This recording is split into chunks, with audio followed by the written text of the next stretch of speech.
Yuki Nobutatsu deixou tudo no início e ninguém percebeu. Não passam de apenas clones. Tá curioso para saber o que tá acontecendo no mangá atual de Dandadan e as respostas que a gente está procurando desde o início dessa obra? Não se esquece de se inscrever nesse canal maravilhoso e largar aquela dedada clonável no botão do like que ajuda bastante. Fala, meus delinquentes, como que vocês estão? Sonarken Animes aqui falando. Agora eu consigo falar 10 palavras e tossir só uma vez. Estou melhorando, calma que vai voltar o canal exatamente como era, mas a gente tem que conversar. Declarado agora que Yuki Nobutatsu ultrapassou em muito o Oda Gênio e até mesmo Masashi Kishimoto. O cara é realmente foda, patroa. Pra você ter uma noção, recentemente no mangá de Dandadan, a gente tá vendo um belo de um tornado que fez algumas pessoas acreditarem que os personagens estão sobrevoando o chamado Triângulo das Bermudas e por isso que aconteceu um acidente aéreo com os personagens. Mas se você for analisar as coisas um pouco melhor, não tem absolutamente nada a ver com o Triângulo das Bermudas. Seria muito legal se tivesse, mas dessa vez estão completamente errado e a gente vai precisar usar um pouco mais da delinquência para entender que o Yuki Nobutatsu está fazendo. Mas eu sei que como você é um garotinho cheio de dúvidas, está aqui Sonarken, professor de geografia, para explicar para vocês que é impossível eles cruzarem o Triângulo das Bermudas nessa parte atual do mangá, até porque eles saíram em direção ao santuário de Izumutaisha, o santuário dedicado ao deus Okurinushi, o grande deus dos casamentos e da terra, e para chegar até esse local eles precisaram ir até o aeroporto, pegar um avião e se locomover até essa localidade, sendo que de trem ou de carro demoraria mais tempo do que o comum. Todo mundo sabe que o Japão não é tão grande assim, mas ele é consideravelmente grande, é um conjunto de ilhas e algumas delas não tem pontes para você fazer os translados, então a gente entende que algumas precisam realmente de um avião. E o Triângulo das Bermudas, para quem não sabe, fica no Oceano Atlântico Norte, entre a Flórida, no caso dos Estados Unidos, e as Ilhas Bermudas e Porto Rico. Então é, bem, digamos que do outro lado do continente. Aí uma viagem que eles precisariam fazer para chegar até as 3 horas da madrugada em um determinado local, teriam que ter feito semana passada no meio da batalha contra o Yokai da Carta das Cantigas Féricas. Eles poderiam realmente estar no Triângulo das Bermudas, mas que aviãozinho rápido pra desgraça que eles pegaram, hein? E aí você me pergunta, mas Sonarken, como que você chegou a essa conclusão que eles não estão indo pro Triângulo das Bermudas e não estão nem sequer lá perto? A resposta é bem simples, na verdade, ela é mais óbvia do que a gente imagina. Primeiro pela distância do local, e também pelas circunstâncias daquele local. E é aí que você me pergunta, mas Sonarken, que circunstâncias são essas? E eu vou responder para você de uma forma bem simples. A blusa do Didi, o Yokai da Carta das Cantigas Féricas e o tornado naquele lugar. Eu sei, você não tá entendendo nada, mas vamos partir de um princípio, voltando para aquela teoria onde eu menciono que o Saint-Germain na realidade são duas pessoas que vão formar um terceiro indivíduo. No caso, aquela teoria que eu menciono, onde um provavelmente é o clone do outro. E essa teoria começou nos capítulos em que o Saint-Germain aparece a primeira vez dentro do mangá de Dandadan.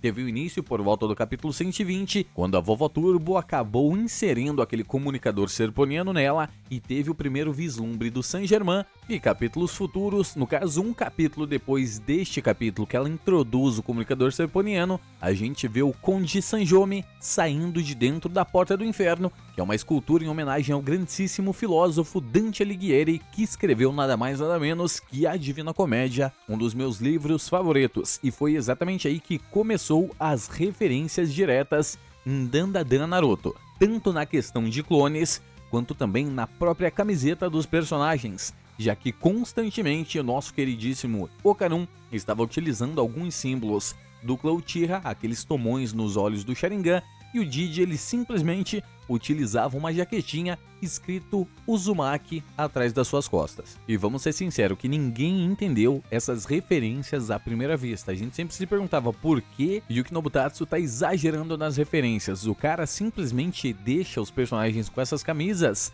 por mais de 3, 4 capítulos sem se importar em constantemente tá carregando o nome de outra obra nas suas costas. E também tem toda aquela questão de rival dos personagens. O Okarun é mais parecido realmente com o Sasuke, ele é mais quieto. Já o Didi é mais barulhento, exatamente como o Naruto é. E no mesmo capítulo 120 a gente tem somente referências ao Naruto e referências não tão fáceis de se identificar assim, já que na camisa do nosso queridíssimo Okarun está o símbolo Uchiha, um trovão e a onomatopeia Gorogoro, que é mais um trovão silencioso do que um trovão. Você já entendeu a conexão, né? Faz uma simbologia direta a Sasuke Uchiha e aos seus poderes. Indo para a blusa que o Mal-Olhado estava utilizando naquele capítulo, tá escrito Jagan em um símbolo muito parecido com o símbolo do clã Uzumaki. E Jagan, para quem não sabe, significa olho demoníaco ou somente olho maligno, uma ligação diretamente aos seus poderes, uma ligação diretamente a Naruto graças aos poderes oculares que tem naquela obra. E agora, se você voltar diretamente para o capítulo 194 do mangá de Dandadan, você vai conseguir chegar à exata mesma conclusão que eu cheguei.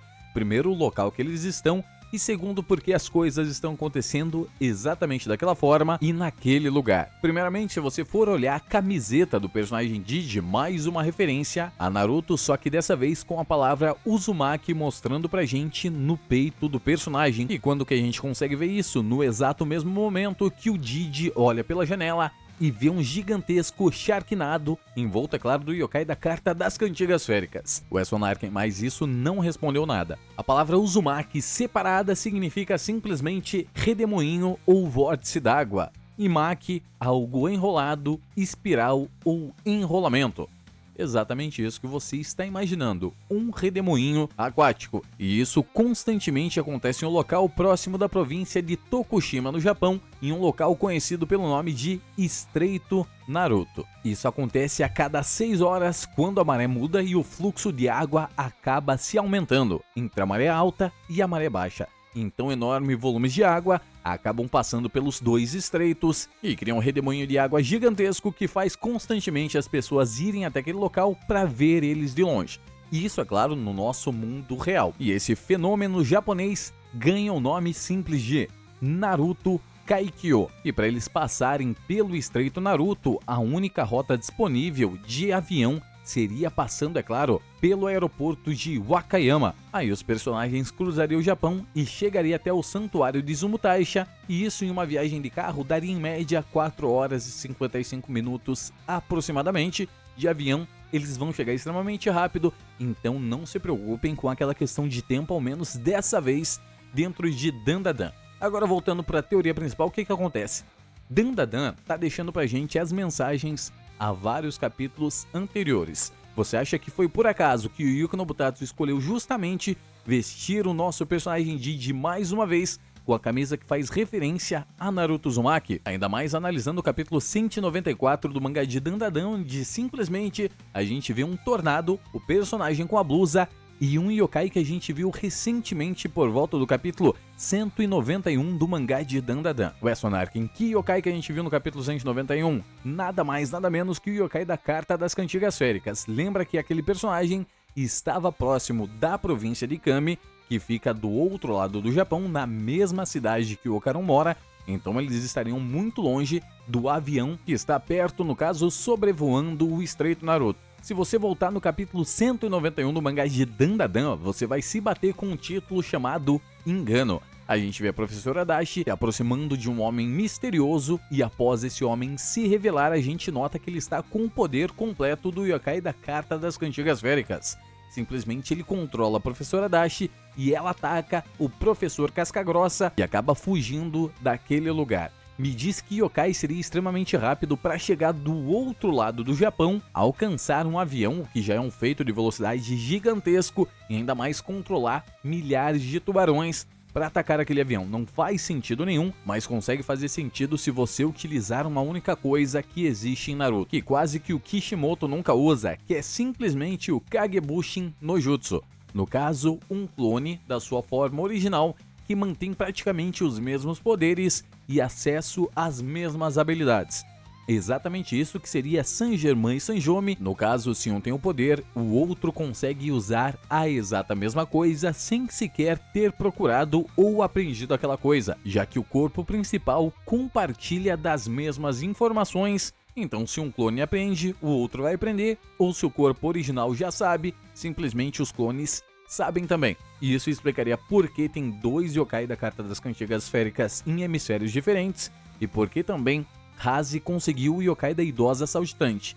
Ou levando para uma explicação mais ampla, yokais são meros yokais. No caso, dependendo da forma que eles faleceram, vai surgir um exatamente igual com os mesmos poderes. Então a gente, ao mesmo tempo que tem um mistério gigantesco nas mãos dentro de Dandadan, não temos mistério nenhum, porque a resposta ao mesmo tempo que é o Saint-Germain, não é. Eu falei pra vocês que Yuki Nobutatsu supera qualquer escritor de mangá e eu quero que vocês me provem ao contrário. O cara escreve um negócio há 100 capítulos atrás e simplesmente utiliza no momento propício nos capítulos atuais. E não somente largado a informação de qualquer jeito. Não tem jeito. O cara é foda patroa. Deixa nos comentários aí pra mim sua opinião. O que você achou dessas referências a Naruto dentro de Dandadan? Agora você sabe que não pode perder nem sequer uma única referência, porque isso vai dar respostas pra gente no futuro. Deixa nos comentários aí pra mim saber sua opinião. Não se esquece de se inscrever nesse canal maravilhoso e largar aquela dedada demoníaca no botão do like, que ajuda bastante, até porque eu preciso comprar meus xaropes de tosse porque a coisa tá feia. No mais é isso, eu sou Narkin Giz. Tchau!